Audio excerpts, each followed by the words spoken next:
वो क्या होता है और जितने अमेंडमेंट आए वो सारी चीजें एक एक करके स्टार्ट करते हैं। जो आपके काम की है वो सारी चीजें यहाँ पे आपको मिल जाएगी, जिसके कारण आप प्रीलिम्स हो या मेंस हो जाना हो कंफर्टेबल आप रहेंगे।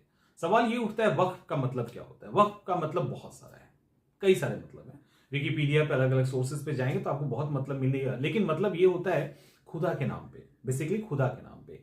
देखिए होता क्या है, वक्फ में खुदा के नाम पे जो संपत्ति दी जाती है उसको मैनेज करने वाला एक बोर्ड है जिसको वक्फ बोर्ड कहते हैं, जिसके लिए एक नियम आया था, उस पर बात करेंगे अभी हम लोग। तो वक्फ बोर्ड में जो खुदा के नाम पे, अल्लाह के नाम पे जो एसेट दिया जाता है वो चल अचल, मूवेबल नॉन मूवेबल दोनों ही हो सकता है, वो प्रॉपर्टी दी जाती है।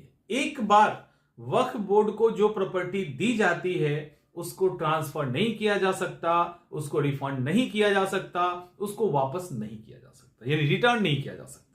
जो भी आप चल या चल संपत्ति दिए है ना, एक बार दे दिया खुदा के नाम पे तो वो गया बोर्ड में, अब वो दोबारा नहीं आ सकता।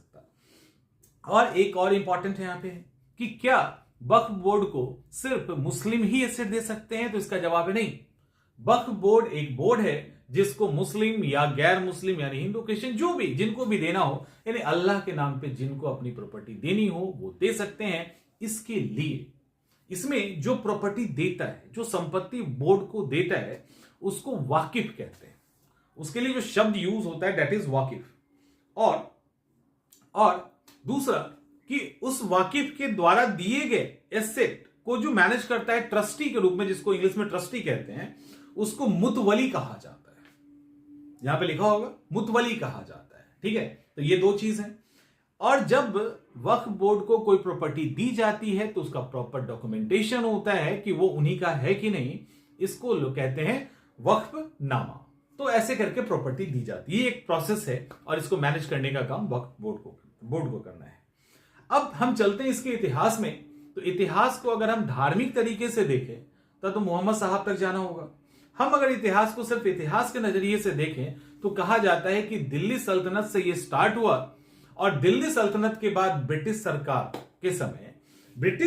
के समय जो प्रीवी काउंसिल था उसने इसको इल्लीगल करार दिया था। ध्यान रखिएगा, वक्फ बोर्ड को इल्लीगल करार दिया गया था, लेकिन ब्रिटिश सरकार ने एक रूल बनाया 1923 में और इसको लीगलाइज किया।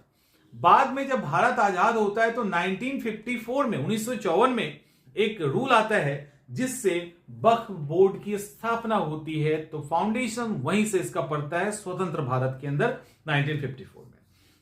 यह इंपॉर्टेंट फैक्ट है।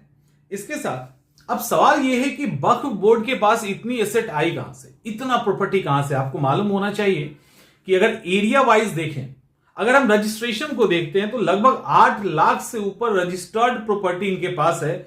नॉन रजिस्टर्ड और डिस्प्यूटेड तो बहुत सारा है। अब एरिया वाइज अगर हम बात करें तो लगभग 9 लाख एकड़ या उससे अधिक की प्रॉपर्टी इनके पास है।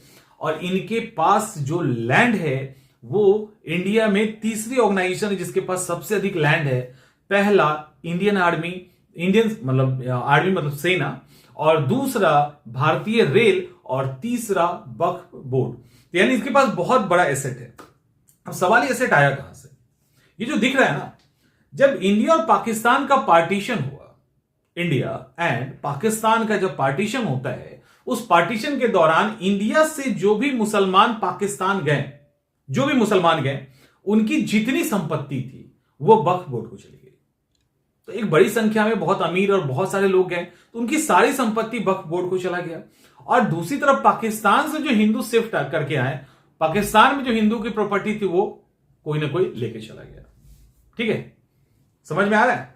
तो ये सारी चीजें यहां पे। अब सवाल ये उठता है कि वक्फ बोर्ड के पास इन सब के कारण बहुत अधिक एसेट आ गया। एसेट ये तो आया सो आया, इसके बाद विवाद भी बहुत सारा हुआ।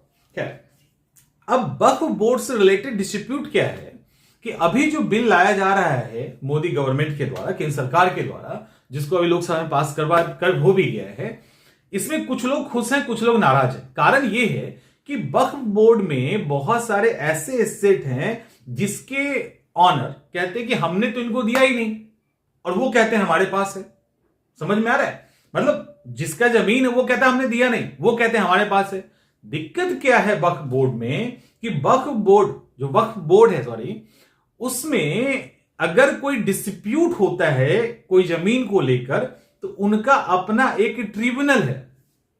अगर वक्फ के साथ किसी पब्लिक का, आम लोगों का संपत्ति को लेकर कोई भी विवाद है तो वक्फ का ही ट्रिब्यूनल है, उनके ट्रिब्यूनल में ही केस चलेगा और जो भी डिसीजन होगा वो अंतिम होगा, जिसके खिलाफ कोई भी एक्शन नहीं लिया जा सकता, यानी जिसके लिए कोई अपील नहीं हो सकती। जो अपील होगी ट्रिब्यूनल में ही होगी, उसके बाद नहीं होगी।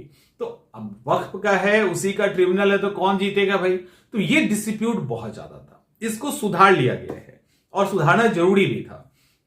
तो ये चीजें हुई। तो वक्फ से रिलेटेड बहुत सारे इस तरह के डिस्प्यूटेड जमीन है जो बहुत बड़ी समस्या है।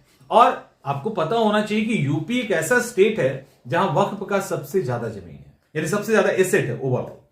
अच्छा, वक्फ को जो एसेट मिलता है ना, जो वक्फ को एसेट मिलता है, उस एसेट का वो यूज या तो रिलीजियस काम में मस्जिद बनाना, ईदगाह बनाना, या इसी तरह की कोई सोशल वेलफेयर, माने सोशल समाज के लिए, सोशल वेलफेयर के लिए काम करना, तो इस तरह के काम वो अपने एसेट के थ्रू करते हैं, इसी के लिए किया जाता है। अब हुआ जब ये सब डिस्प्यूट हुआ, इतनी समस्याएं थी, तो सरकार, क्योंकि ट्रांसपेरेंसी का भी अभाव दिख रहा था, सरकार बिल लेके आ जाता है। सरकार के द्वारा जो बिल लाया जाता है उसके अंदर कुछ मेजर चेंजेस किए गए, जिसके अंदर एक सेक्शन है 40। सेक्शन 40 क्या कहता है? सेक्शन 40 कहता है कि बोर्ड के पास कोई भी जो संपत्ति है, जिसपे मंदिर, मस्जिद, मतलब वक्फ बोर्ड के एसेट पे, समझिए, वक्फ बोर्ड के एसेट पर यदि कोई मंदिर भी है, गिरजाघर भी है, कोई एसेट है, वो सब वक्फ बोर्ड का होता है। तो एक तो ये है, और दूसरा कि इसकी कोई जांच नहीं होती थी। अब यहां प्रोविजन किया है कि नहीं, इसकी जांच होगी, और यदि कोई संपत्ति, कोई भी एसेट वक्फ बोर्ड को दे दिया गया है और कोई सेटिस्फाइड नहीं है, तो 90 दिनों के बीच में वो अपील कर सकता है। कहां? हाई कोर्ट में। तो हाई कोर्ट में अपील करने का जो रास्ता है वो इसके थ्रू खोल दिया गया है, जो नहीं था पहले। आप केवल वक्फ बोर्ड के ही ट्रिब्यूनल में अपील कर सकते थे, अदरवाइज नहीं कर सकते थे, और उसके अगेंस्ट में कुछ था ही नहीं, लास्ट डिसीजन होता था। एक तो ये खोला गया। दूसरा, जो नए मुस्लिम हैं वो वक्फ को अपनी संपत्ति नहीं दे सकते, यानी जो अभी अभी मुस्लिम बने हैं, विद इन 5 ईयर्स, 5 साल के अंदर में अगर कोई मुस्लिम बना है तो वो अपनी संपत्ति वक्फ को नहीं देगा। इसके पीछे तर्क ये दिया गया कि डरा के, धमका के, लालच देके, कई तरीके से मुस्लिम बना के उनकी संपत्ति वक्फ ले लेता है। तो इसके कारण जो नए नए मुस्लिम बनेंगे उनका वो रजिस्ट्रेशन नहीं कर सकते हैं। एक तो ये है। तीसरा एक है वक्फ अल औलाद। वक्फ अल औलाद, इसमें क्या था कि वक्फ में जो प्रॉपर्टी दी जाती थी, उस प्रॉपर्टी को अगर वक्फ अल औलाद की कैटेगरी में दिया जाता है, जिससे आगे कोई अगर फायदा होता है तो वो उनके जनरेशन वाले को मिले, तो वैसी स्थिति में रूल ये था कि सिर्फ मेल मेंबर को मिलेगा, सिर्फ पुरुष को मिलेगा, महिलाओं को नहीं मिलेगा। तो इसको भी हटाते हुए महिलाओं को भी इक्वल राइट दिया गया कि जैसे पुरुष को मिलता है वैसे ही महिलाओं को भी मिलेगा। अपील का प्रोविजन हमने देख लिया, अपील का प्रोविजन देख लिया। उसके बाद डाटाबेस। अब क्या हुआ है कि जितने भी वक्फ की संपत्ति है, एक तो उसका डाटाबेस बनेगा, नया जितना रजिस्ट्रेशन होगा, जितना नया, उसमें किसने दिया, क्या उसी के नाम पे एसेट है कि नहीं है, कब का एसेट है, किसी दूसरे का है कि नहीं, उससे कितना इनकम हुआ, उसको मैनेज करने वाला कौन है, ये सारे डिटेल्स इनको देने पड़ेंगे, यानी ट्रांसपेरेंसी वहां पे दिखती है। इसके साथ एक इंपॉर्टेंट और चेंज है जो कि यहां पे नहीं है अभी। इंपॉर्टेंट चेंज ये है कि इनके बोर्ड के स्ट्रक्चर में बदलाव किया गया है। बोर्ड के स्ट्रक्चर में बदलाव करने का मतलब, बोर्ड के स्ट्रक्चर में बदलाव करने का मतलब यह है कि यदि अब यहां पे 2 नॉन मुस्लिम भी इसके बोर्ड में शामिल होंगे, केंद्रीय बोर्ड में नॉन मुस्लिम भी शामिल होगा, और कम से कम 2 महिला मुस्लिम भी शामिल होगी। 2 महिला मुस्लिम को भी जगह मिला और 2 नॉन मुस्लिम भी होंगे। इसमें जो सांसद नियुक्त किए जाते हैं और जो जज नियुक्त किए जाते हैं वो मुस्लिम ही होंगे, ये कंपलसरी हटा दिया गया है। वो कोई भी हो सकता है, नॉन मुस्लिम भी हो सकता है। राज्य के अंदर भी 2 गैर मुस्लिम, 2 मुस्लिम महिला, ये सब किया गया है। और यह भी प्रोविजन किया गया है कि सिया सुन्नी या पिछड़े मुसलमान, जो पिछड़े कैटेगरी के मुसलमान हैं, उनका एक रिप्रेजेंटेटिव होगा। इसके कारण बोहरा और आगा खानी के एक एक मेंबर, ठीक है, उसके अंदर शामिल होंगे। और यदि वक्फ की टोटल संपत्ति जहां पे वो राज्य है, अगर उसमें 15% के आसपास बोहरा और आगा खानी का एसेट है, तो उनके लिए एक अलग वक्फ बोर्ड बनेगा। ये भी प्रोविजन यहां पे किया गया है। तो ये सारी चीजें जो अमेंड किया गया, इसको बदला गया है। और 288 लोगों ने इसको लेकर लोकसभा में समर्थन दिया, 232 ने इसको लेकर विरोध किया। ओवरऑल ये पास हो चुका है और डीएम को भी यहां पे काफी मजबूत, काफी पावर दिया गया है। तो ये सारा इंपॉर्टेंट है, ये सारे इंपॉर्टेंट फैक्ट्स हैं। तो ओवरऑल वक्फ को लेकर जो आप लोगों का कंफ्यूजन होगा वो दूर हो गया, लेटेस्ट अपडेट आपको मिल गया है। और भी इससे रिलेटेड डिटेल पूरा बिल पास होने दीजिए, तो हम लोग लेके आएंगे। मिलते हैं हम लोग नेक्स्ट सेशन।